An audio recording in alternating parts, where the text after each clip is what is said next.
When you hear the words giants and Bible together, what's the first thing you picture? I bet it's something huge, terrifying, maybe even monstrous. An unstoppable force, right?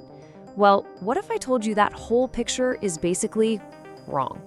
What if the Bible's so-called giants were actually some of history's biggest losers? Yeah, get ready, because we're about to dive into a story you think you know and see it in a whole new light. I mean, we all know the story of David and Goliath, right? It's the classic underdog tale. It's become this universal metaphor for facing down those huge, impossible challenges in our own lives. And that image, the small shepherd against the massive champion, it's incredibly powerful. But what if that powerful image is also profoundly misleading? Okay, here's where we take a sharp turn from the story you're used to. The myth is all about these invincible, scary monsters. But the reality, according to the actual text, it's a story about 4 specific groups of people who were just tall. And get this, they have a perfect, and I mean perfect, losing record. The Bible never, not even once, shows them winning a single war. So, how on earth did we get this so wrong? How did perennial loser become unstoppable monster? Well, it really all starts with language and how a few key words got translated. You could say the word giant itself is the biggest misunderstanding of them all. Here's the thing. The word giant, as we use it, it isn't really in the original Hebrew. There's no single catch-all word for it. It's actually an English translation choice for specific Hebrew words, mainly Nephilim and Rephaim.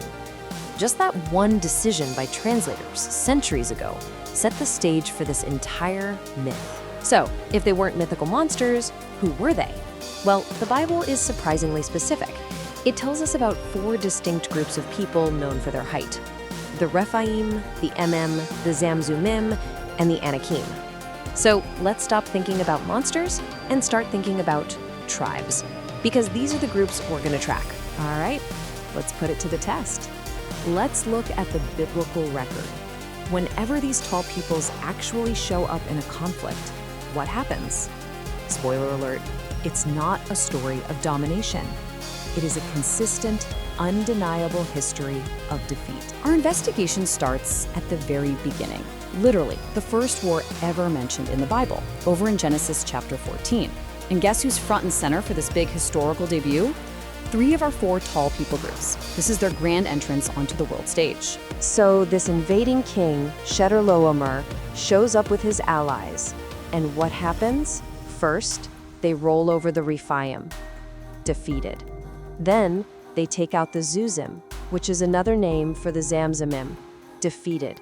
And just to round it out, they crush the Emim, defeated. 3 for 3. In their very first appearance, they get completely steamrolled. Now, you might be thinking, okay, a bad first outing, it happens. But no, this was not a fluke. This crushing loss wasn't some one-off event, it was literally the start of a trend. It was the first entry in a long, unbroken legacy of failure for every single one of these groups. And the pattern just keeps going. The Emim, described as great, numerous, and tall, but they were completely run out of their land by the Moabites. The Zamzummim? Same thing, great and many and tall, destroyed by the Ammonites. And the last king of the Rephaim, Og, he and his entire remaining people were wiped out by Moses and the Israelites. It's the same story on a loop. They're big, they're tall, and they lose. And here is the real kicker. Remember that invading army that wiped the floor with those 3 giant groups? Well, immediately after that victory, Abraham, not a king, not a general, just a man with his household servants, turns around and defeats them. Just think about that for a second. Abraham beat the army that beat the giants. Suddenly, these giants don't seem quite so terrifying, do they? Okay, so if these people weren't some kind of supernatural monster, where did they actually come from? The answer, it turns out, isn't mystical at all. It's just a family tree. And their family line is surprisingly clear and totally human. You can trace it straight back to Noah. From Noah, the line goes to his son Ham, and then to Ham's son Canaan. The descendants of Canaan were the Amorites. And the Bible specifically describes our 4 tall peoples, the Rephaim, the Emim, the Zamzummim, and the Anakim as coming from these Amorites. So what does this tell us? It grounds them completely in human history. They aren't monsters, they aren't some weird hybrid creatures. They're just a family, a collection of related human tribes who happen to share a genetic trait for being tall. It's biology, not mythology. Which, of course, brings us back to him, the most famous giant of them all. Now that we understand this long history of defeat, now that we know their human family tree, let's take a fresh look at Goliath. And let's be clear, the guy was huge. The text says he was 6 cubits and a span. To put that in perspective, we're talking about somewhere around 9 feet 9 inches tall. Can you even imagine?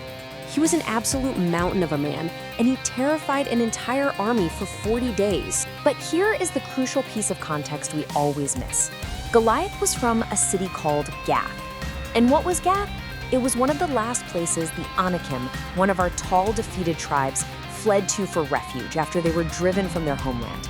So Goliath wasn't just some random champion. He was very likely a descendant of a defeated, displaced people, a refugee. And that changes everything, doesn't it? The myth paints him as this unstoppable force of nature, but the reality is actually kind of tragic. He's the last champion of a dying people, the final roar from a tribe that has a long, documented history of losing. His defeat wasn't a shocking miracle.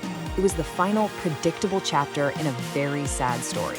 So, if the story isn't about how big and strong the giants were, then what is it about?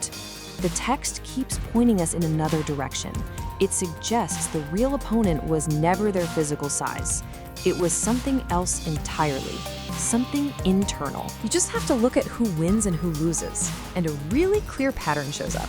The 10 spies who were terrified of the Anakim? Their fear led to 40 years of wandering in the desert.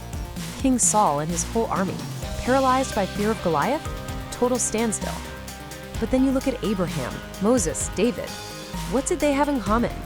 They faced the same threats, but with courage. And they won. The real battle was never about height. It was always fear versus courage. And the lesson couldn't be clearer. Being afraid of giants, real or metaphorical, is a recipe for defeat. But facing those same giants without fear? Well, that's how you find victory. So when you strip it all down, the story of the Bible's giants isn't really about giants at all. It's a repeating lesson told over and over again, not about the size of your opponent, but about the size of your courage. So the Bible's so-called giants had a secret weakness.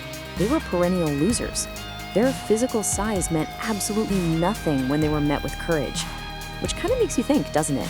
The giants you face in your own life, they might look impossibly big, but what's their track record when someone finally decides to face them without fear?